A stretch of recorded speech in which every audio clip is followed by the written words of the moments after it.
Hello and welcome to our webinar about how small businesses can own the customer experience. We're going to wait a few minutes for people to join us, but while we're waiting, please jump in and let us know in the chat where you're joining us from and what type of business you own or work for.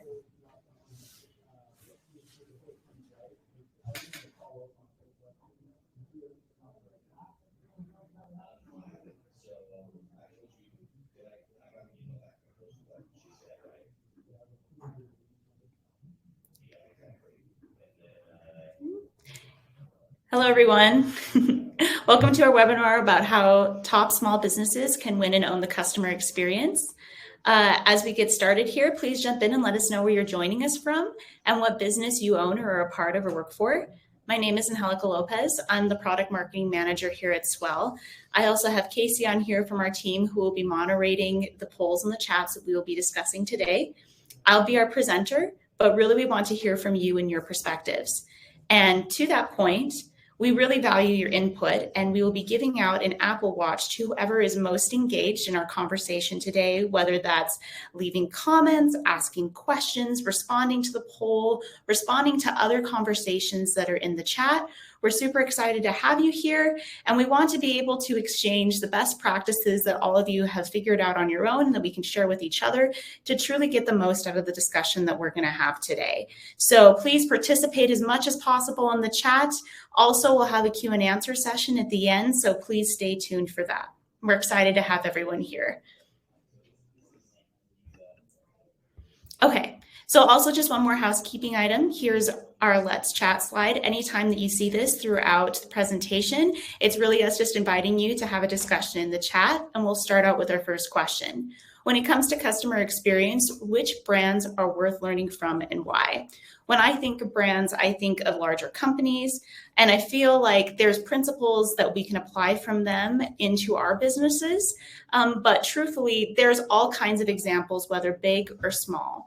So go ahead in the chat and start dropping in some brands that you feel like are good examples of businesses who create good experiences for their customers.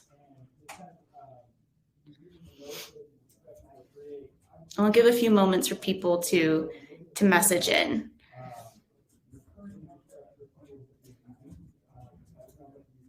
So some things that I think of while we wait for some of you to respond with some of your brands that work great. I think of a lot of the local boutiques that I shop at. I think of the restaurants that I go to.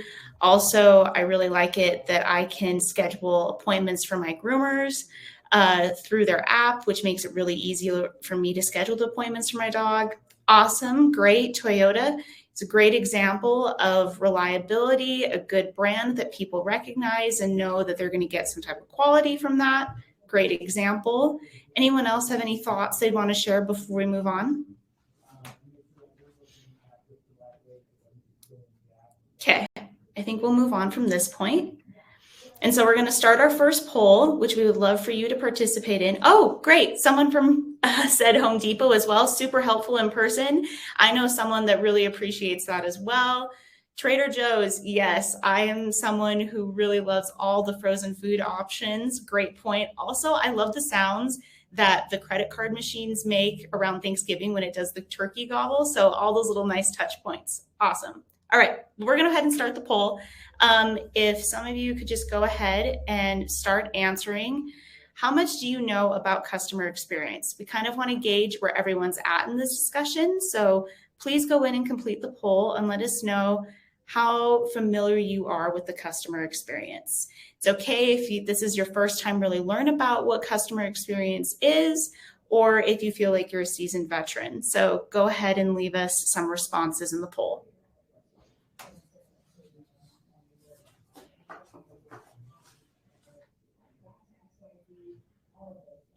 I definitely know that before working at Swell, this was something that I had to learn a lot more about. But as I've had the opportunity to get to know some of you and small business owners everywhere, customer experience is truly a great opportunity for so many businesses and is an untapped opportunity and resource that people can really maximize. So that's why we chose to talk about this today. Okay. So it looks like we have people who do have a familiar grasp of what customer experience is. So that's good to know. Glad that we feel like we kind of know what it is. And so hopefully we can build on that today in our discussion. Okay, awesome. All right, so when we talk about customer experience, an abbreviation for customer experience can be CX. And today when we talk about 3 CX examples, we want to demonstrate some key success principles that every business should consider when approaching their customer experience. And so as advertised, our first example is going to be Disney, and in particular, Disney World. So Disney World makes about $19.7 million each day of its operation. And the total income of Disney amusement parks makes about $17 billion a year. So it's safe to say it's a pretty successful business endeavor. How is Disney able to do this?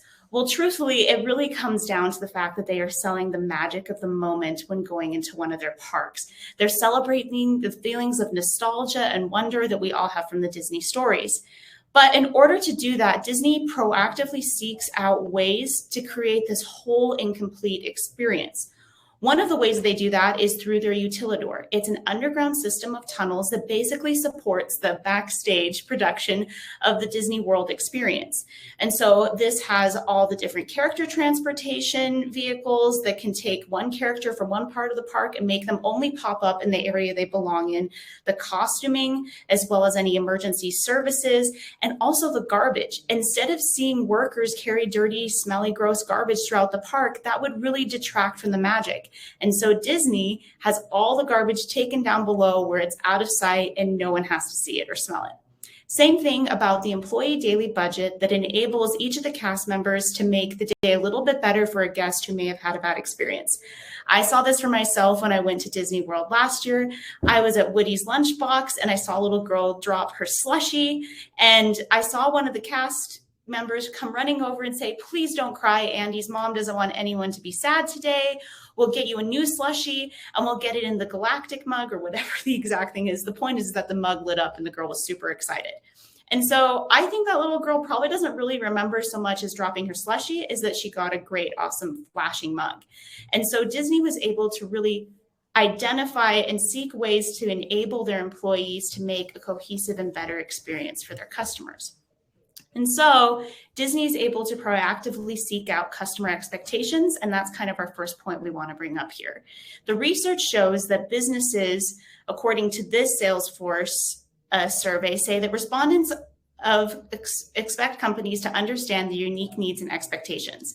So that happens through positive communication, making a business accessible through multiple channels, taking ownership of mistakes and making that situation better, just kind of like through that example that I demonstrated, and as well creating personalized interactions that help businesses inform customers so they truly know who they are and that they're building a relationship with them. And so these expectations can be met and exceeded through these different forms of communication. Nobody's perfect, and there may be times that your business makes a mistake, and the customer experience you can offer can be an opportunity to save that customer and turn them into a loyal customer. And as much as you personalize the customer experience, the more your customer base will feel loyal and connected to your business. All right, now we're going to move on to our next poll. What do modern consumers expect when interacting with a business? So this isn't a trick question. We truly would love to get your insight on what you feel are the best or most important ways to exceed customer expectations. So there's no right or wrong answer. We'd just love to get your perspective and input from your experiences, what you see in your businesses, and what you think is best for really exceeding and improving those interactions. So we have a couple different responses coming in. It looks like we have a business they can trust. Yes, we're going to definitely cover and get to that point here a little bit later. Easy communication. I can't even tell you how many times it's been so nice to really have a business help out and be there for me in multiple ways when I've had a bad experience. And it makes me think about coming back, even if I've had a bad interaction at first, but then later they tried to make it easy for them to reach out to me. Okay, reliable service, for sure. Having that consistency as well, another great point. Awesome. Okay, so it looks like we have communication and reliable service. Great points. And thanks so much for pointing that out and sharing that with us. All right. So we're going to kind of take the lead on that a little bit. And all these different points are key points of improving your customer experience. But we're really going to start out first with understanding some underlying mechanisms of improving the customer experience, and that is trust. The more that you improve your customer experience, the more trust you will build with your customer base. Trust is really the mechanism that keeps people coming back, referring their friends, and helping you build a solid reputation online. 91% of customers repeat a purchase after a positive experience, and 71% made a purchase decision based on the quality of their past experience. So clearly, it's very important for you to continuously be identifying ways you can improve the experience, build more trust with your customer base that enables you to eventually grow your bottom line through those experiences. And so one way that it's really important to understand how to build that trust is by making sure that you understand your customer base. And that leads us to our next example, Patagonia. So back in 2011, Patagonia took out a full page ad in the New York Times with this advertisement: "Don't buy this jacket." And what's interesting is that they were trying to get people not to purchase merchandise, but to understand the impact that the fashion industry has on the environment. They encouraged people to repair, reuse, and trade in their old Patagonia materials. Well, the thing is that instead of not increasing sales, sales increased by 30% after this advertisement. Then in 2016, Patagonia came out saying that they promised to give all the revenue from Black Friday to all the different causes that support the environment. And as a result, they were able to quadruple their sales to 10 million just from that advertisement and campaign. So why did this work? Why did they increase sales, even though you would think that it was counterintuitive to what they were trying to tell their market? And that is that they truly understood their market. They had a solid understanding of what their target audience really wanted, and that was sustainable products that had minimal impact on the environment. And they realized the high value that their customer base placed on this, so much to the point that they went out and bought more Patagonia stuff. So clearly, it's important to make sure that you understand what your customer base is, so that way you know how to reach out to them in the ways that are important to them and ways that they can trust you. So that brings us to our next poll, which is: what role does trust play in your business? Go ahead and start sharing your thoughts with us. And so it's okay, like we said before, like most of you said in the first poll that we put out there, is that you feel like you know what it is, but would like to learn more. And it looks like quite a few of you already say that this is a very critical and important part to your business. So good point. Awesome. I'm looking through here in the chat, and I think Nicole brings up a really good point, is that Patagonia has really good consistency in their messaging. That's very true. You're not really blindsided or surprised by anything other than you truly know you're buying into a sustainable brand through their marketing. So great point. Okay, awesome. So we're going to move on from this, but I'm glad to see that most of us here place a critical and very high value on that customer experience. And hopefully, as we go through and explain through the rest of the presentation on what are some starting points for building trust to win that experience, you can identify ways that your business can improve. And in order to do that, here are our points that we will walk through and demonstrate through different examples today. As we go through here, please feel free to comment and share your thoughts on what we share through these 5 points. And as well, we're kind of excited to share with you kind of our last but unique example. Our other examples from before this have been million and billion-dollar examples. However, this smaller example kind of demonstrates how you can get high ROI by improving a one-of-a-kind experience through ingenuity. So our example is Christy Wolf's Airbnbs. Christy Wolf was a $13 an hour factory worker in Idaho, and she realized there was a huge opportunity in Airbnbs for creating unique experiences that were relatively cheap to build that would drive people to book and stay. She realized she can meet the expectations that people would have of wanting to stay in those unique experiences, show off, share on their social media where they were staying, which would drive more people to book and fill the schedule of her properties. This factory workers Airbnb business now makes hundreds of thousands of dollars a year for her because she was truly able to identify the ways to create an ultra unique experience for her customers. And the first we're going to start out, or the first example of her properties that we'll share, is the Hobbit House. So this is basically a hillside that she found, relatively cheap property in Washington, and turned this hillside into a Hobbit House that's one of her most popular properties. Now, when someone just walks up to a hillside, their first thought probably isn't, oh, I'll turn this into a Hobbit house. But it was her constantly trying to figure out ways that she could turn properties into a unique and attractive experience that turned a basic hillside into a very profitable location for her. And so that's because she was able to identify what kind of customer base she could leverage or get the interest of to get more people to book and stay here. And so that leads us into our first point, and we're going to start our poll here. Has learning customer preferences helped you boost satisfaction? And so as you guys go through and start answering that, we'd love to hear your responses. 91% of customers would choose a brand that offers relevant offers and recommendations. So understanding what are the nice key touch points that people want to receive from a business is really important. Okay, so it looks like we've got some responses. Yes, we actively gather feedback. Super glad to hear that. Yes, but we don't have a process for gathering feedback. That's totally fine. The first most important point is that you're identifying and trying to understand ways to iron out and improve that process. So that's great to hear. And also we have some suggestions and tips for how you can create that process we'll be sharing here later.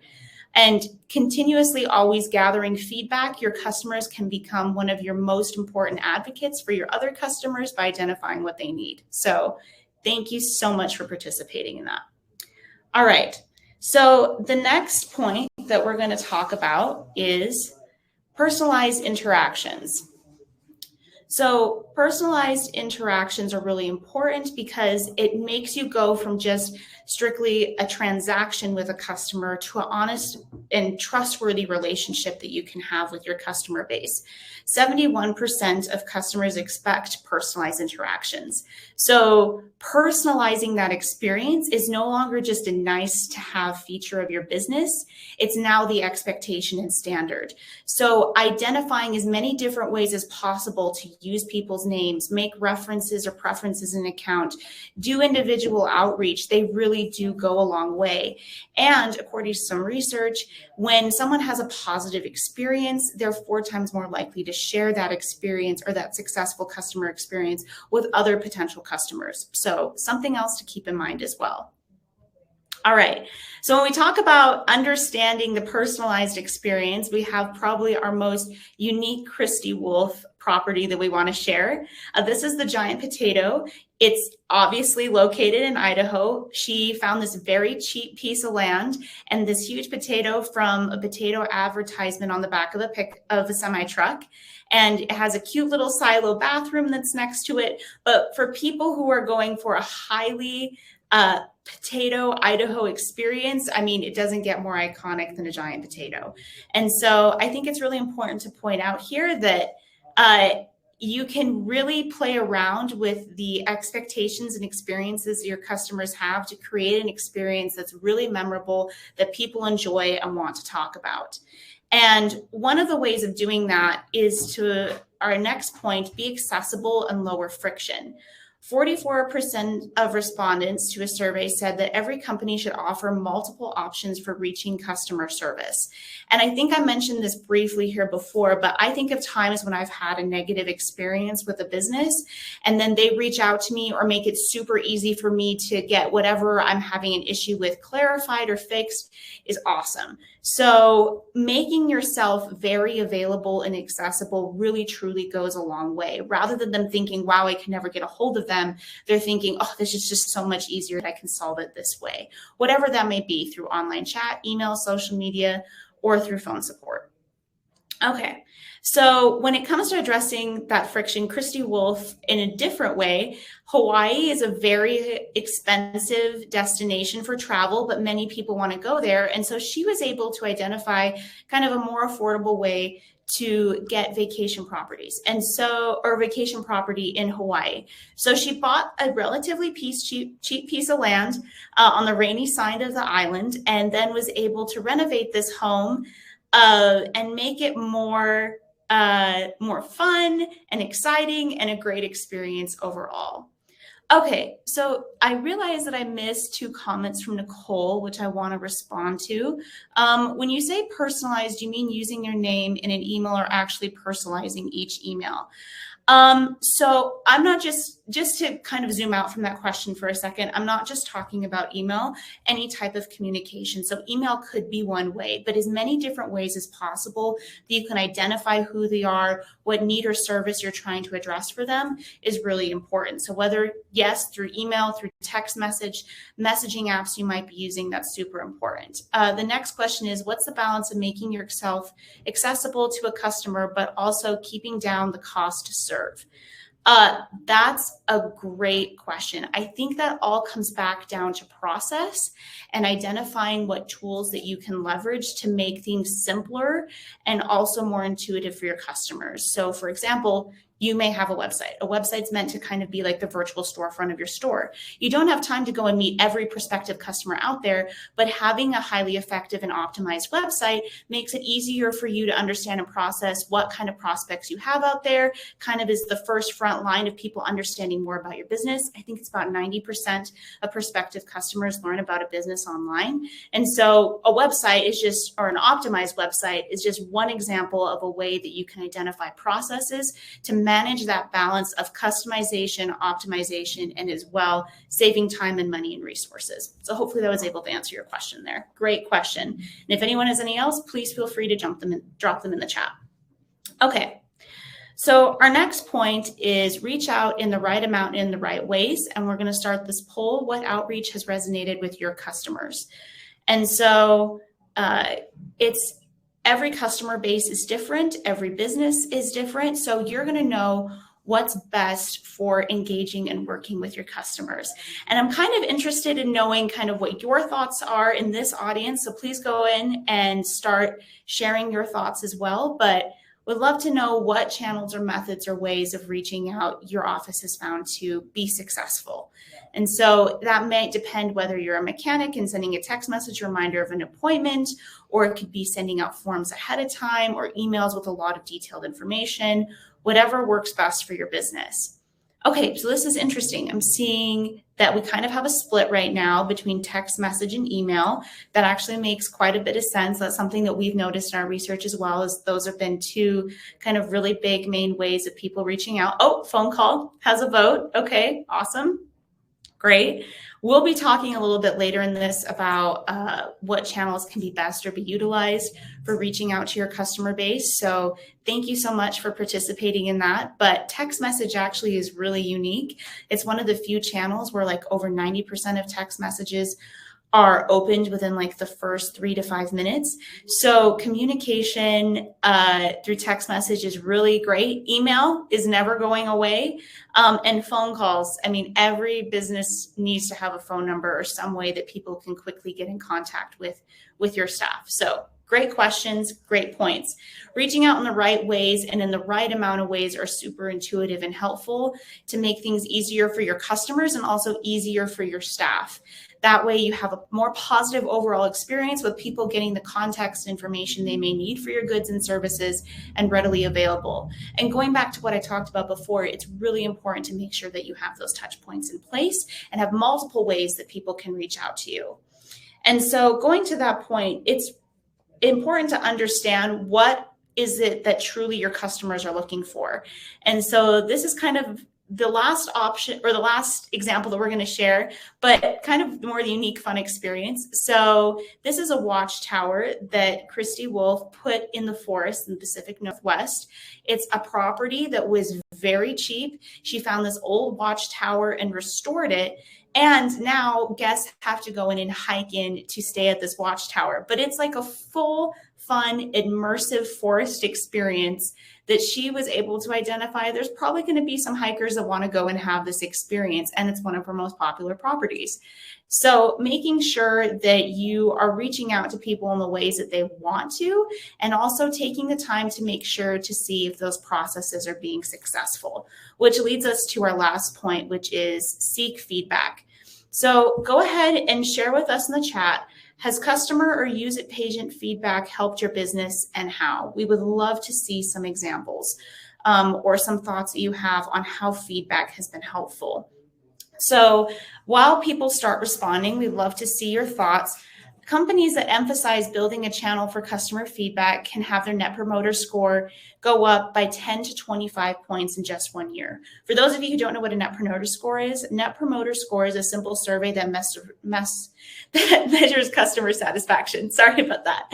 Anyways, so improving your score by that much is very important. And also, it gives you a lot of opportunity to have a better reputation that more people are going to notice, and also therefore lead to more business coming to you and improving your bottom line. And so we do have some examples here that we would love to share that kind of highlight some different small businesses that we really want to champion that are being successful with their customer experience. All right. So here are some small businesses we'd like to share. First is Farber Periodontics. And so enabling texting saves their staff a lot of time. Going back to what we talked about before, identifying processes that work well for your staff and for your business is really important to save you time. We have a response from Nicole here. We reach out to our most vocal customers for focus groups or surveys. Wow, that's awesome. From there, we've been able to improve the claim submissions process. Great. Janine says, we always try to take feedback into account when deciding how to improve processes. That's a great point as well. Something that you may think may be working for your business may not be working for your customers. And I really like that focus group idea of maybe bringing a group in maybe once a quarter and say, hey, we know you really like us. What do you really like about us? Find out why your champions champion you. And as well, when you see negative reviews that may pop up online, because no business is perfect, and it's important to go and reach out to them and find out what it may be that they're upset about. In fact, 53% of consumers that leave reviews are actually expecting businesses to respond to their reviews. So that's always important, to always be seeking ways to get feedback. Okay, so our next example is Houndstown Doggy Daycare, and through a few well-timed text campaigns that they were able to use Swell for, they were able to make $250,000. So there's an example right there of truly understanding ways to reach out to your customers in a frictionless and easy way to boost your bottom line. Slingshot Rentals was able to start applying customer input to make them probably one of the most successful slingshot businesses in their area. And Lavaloa Treat Chocolate Tours was able to improve the review generation process to get new customers in the door because of how much their rankings improved, their reviews going up, the amount of reviews they had going up, and how frequently they were getting reviews. So these businesses were leveraging every opportunity to meet customer expectations, identify where they can improve, and are working with their customers as frictionless as possible. And that's what it means to truly own the customer experience. These businesses are also all Swell customers and use Swell solutions to improve their customer experience and truly own their local markets. So the customer experience is the entire experience that a customer or prospective customer experiences with a business. Swell tools enable businesses and business owners to capture customer experience data and also leverage that data publicly to acquire more new customers. Swell automatically gathers reviews to make you look good online and get chosen more by prospects. The Swell platform then organizes and sorts that feedback for you to easily, quickly digest, process, and respond to. This saves you time, makes your business get chosen more by prospects, and improves your reputation in intuitive ways that boost your bottom line. So when it all comes down to it together, it's truly identifying the process that works best. If you'd like more information on how Swell can help you and your business and identify what processes can be improved in your customer experience, how we can help you automatically gather feedback, going to the point that was brought up before, balancing cost, but also efficiency, and also getting those detailed responses that are important to understanding your customer experience, we'd love to share more ways with you that Swell can help you. And we'd love for you to go ahead and click the pop-up that came up in the corner about getting a Swell demo. We're now going to move into the question and answer session of our webinar. But while we start doing that, we would love to have you all respond to this poll. Would you be interested in more information about best practices for owning your local market? We hope that the information that we shared with you today was helpful and insightful to help you understand and identify ways that you can improve your customer experience. And now if anyone has any questions or any thoughts they'd love to share, we would love to hear what are your thoughts on the customer experience? What do you think can be improved? And also, what are some takeaways that you want to start applying right away? So we'll wait to give some people some time to go ahead and share the responses, ask any questions. I know for myself, when I was coming to learn and know more about the customer experience, I was able to realize that there's a lot of key ways that businesses are missing out on really great opportunities for reaching out with their customers. I remember I was actually part of the marketing team when we identified that Houndstown example and realized that it was just truly them identifying a process that worked for them that was able to get them that type of revenue. So that's just one example of the many different opportunities that are available. Okay, question from Grace. How do you recommend learning more about your customers when you don't really have a big budget for it? That's a great question.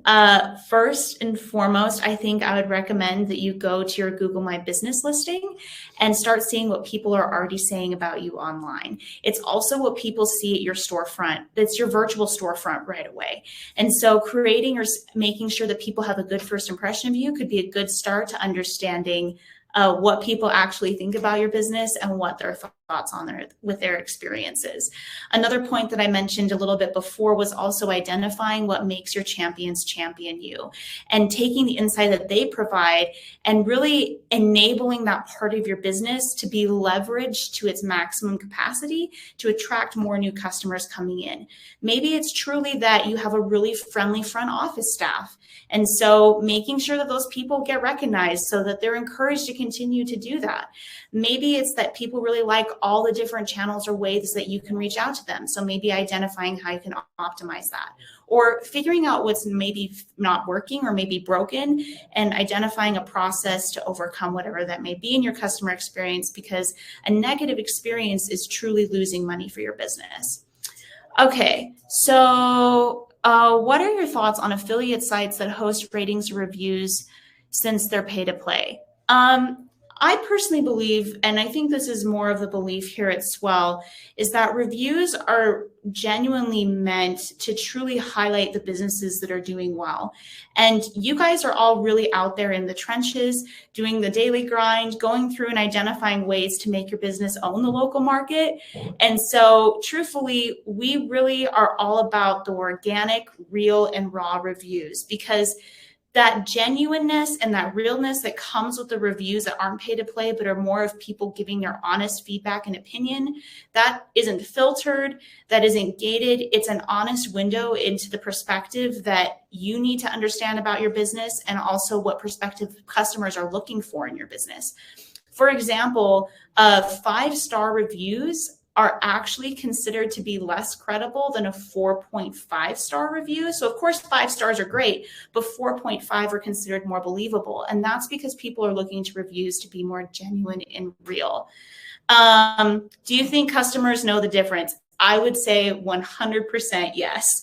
From my experience and the research that I've seen, when customers start realizing that you're filtering, gating, or it's a pay to play with your reviews, you immediately lose credibility. And when you're playing or creating that type of front that people can't trust, that makes it really difficult for them to consider trusting you with their business. And so making it real, making it honest, enables and actually encourages people to end up booking with your business. So I would say yes, they definitely can sniff it out. And when they do, it's usually a pretty negative impact. Okay, great. Well, I think we're going to move on now. If you have any questions that you weren't able to ask today, we definitely encourage you to reach out to us at marketing@swellcx.com. We hope that you were able to take some insights that you find helpful and useful for creating your customer experience. We also, just for FYI, for our dental participants today, we will be having another webinar in August. We'll share more details with you shortly about what that webinar will be about. But we would love to continue the conversation with us. So please follow us on any of your preferred social networks. And we hope to hear from you soon. Thanks so much for joining us today.